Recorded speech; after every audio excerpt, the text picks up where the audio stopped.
La malnutrition chronique touche environ un enfant sur 2 à Madagascar et affecte dangereusement le capital humain national.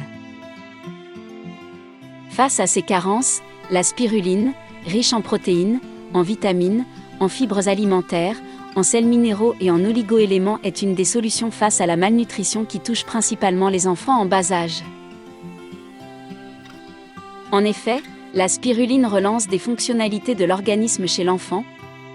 C'est un apport important de compléments alimentaires pour les enfants souffrant de malnutrition.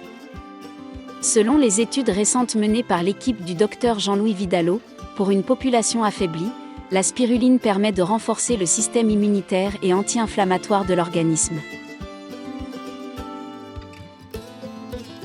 En 2018, la Fondation Ecoformation a mis en place, grâce à des financements venant de Suisse, la ferme spirulinière Massouange, située à Majinga. La ferme se compose de 15 bassins de 100 mètres carrés chacun, dont 10 sont actuellement opérationnels. Elle a été construite aux normes, avec des équipements modernes afin de produire de la spiruline biologique de bonne qualité. On fait vraiment attention à l'hygiène ici et suit les bonnes pratiques de production.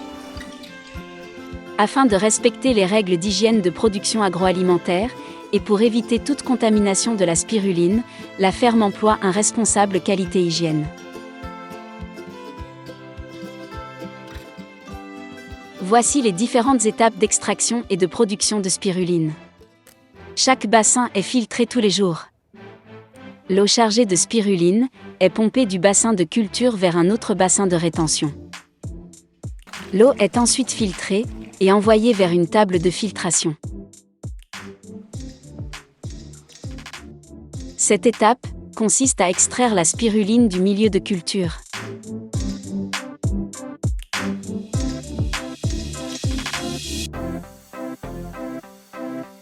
La pâte de spiruline est pressée une première fois au travers un tissu de 30 microns pour éliminer 50% d'eau.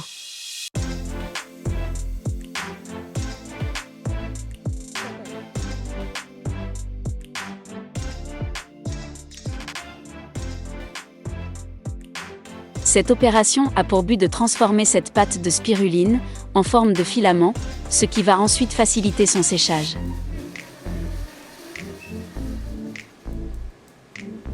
Cette étape consiste à extraire l'humidité des spaghettis de spiruline. Les filaments sont placés dans une chambre sombre tempérée à 40 degrés. Le taux d'humidité doit descendre sous les 10%. Et cela prend entre 6 et 8 heures en fonction des conditions climatiques extérieures. En plus des ventilateurs et le dessiccateur, on a aussi ce chauffage solaire-là.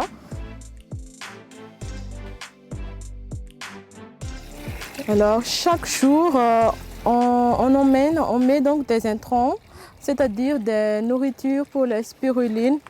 Nous, on utilise donc des substances organiques, des intrants organiques, donc pas chimiques. Plusieurs fois par jour, différents contrôles de qualité sont réalisés par le responsable qualité, au niveau des bassins, du laboratoire de récolte et dans la salle de conditionnement. Dans chaque bassin, différents tests sont réalisés comme la température de l'air sous la serre, la température de l'eau, le pH, la couleur, l'aspect, l'odeur et le niveau de l'eau dans chaque bassin. Dans le laboratoire de récolte, il s'assure que les conditions d'hygiène soient irréprochables. Chaque jour, ce responsable qualité effectue des prélèvements d'eau pour contrôler l'état des molécules de la spiruline. Normalement, la couleur de la spiruline doit être en vert foncé et non en vert jaunâtre. On va vérifier, au niveau du laboratoire de qualité, les facteurs qui donnent cette couleur anormale, à l'aide du microscope. Cela va permettre de savoir, et corriger, s'il y a trop de lumière ou il n'y a pas assez d'intrants. La spiruline se nourrit essentiellement de carbone, de minéraux et d'oligo-éléments. La température optimale du milieu de culture est comprise entre 20 et 38 degrés.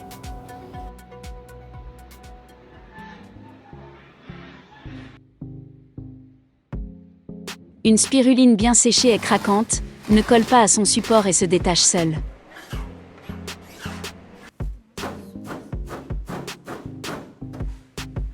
La spiruline en paillettes est stockée dans des sachets étanches, à l'abri de la lumière et de l'humidité.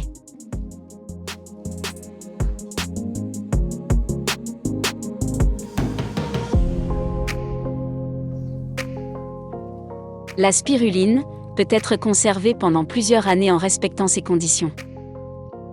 La ferme spirulinière Maswange propose la spiruline sous différentes formes, en comprimé, en paillettes ou en poudre.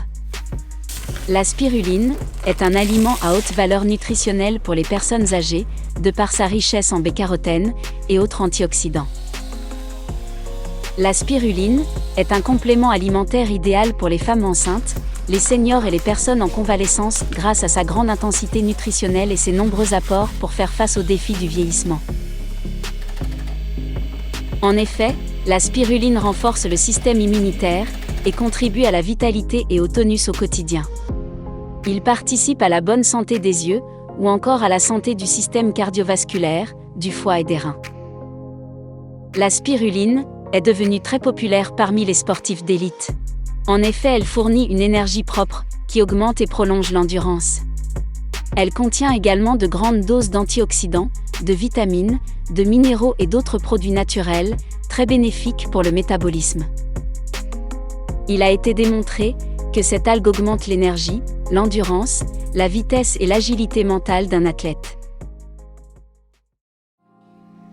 L'objectif de la ferme de spiruline est d'offrir 40% de sa production aux enfants et aux mères malnutries.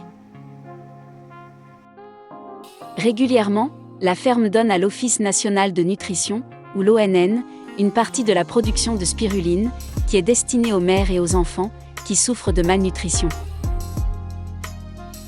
Ainsi, récemment, 300 kg de spiruline ont été envoyés à l'ONN pour aider directement 660 enfants. L'autre objectif de la ferme est de former localement des jeunes dans différents corps de métier autour de la production de spiruline. La ferme emploie actuellement 16 jeunes. Les ressources financières de la ferme Maswange dépendent entièrement de la vente de 40% de spiruline, exportée en Europe, et 20% à Madagascar, au prix de revient. La production de la spiruline dans la ferme Maswange est dans une très bonne condition, que ce soit climatique et hygiénique. Et la propreté de laboratoire et puis la mise en emballage et tout ça, c'est dans une très bonne condition et très propre. J'ai visité presque toute la production de spiruline à Madagascar et la ferme Maswange est parmi les meilleures.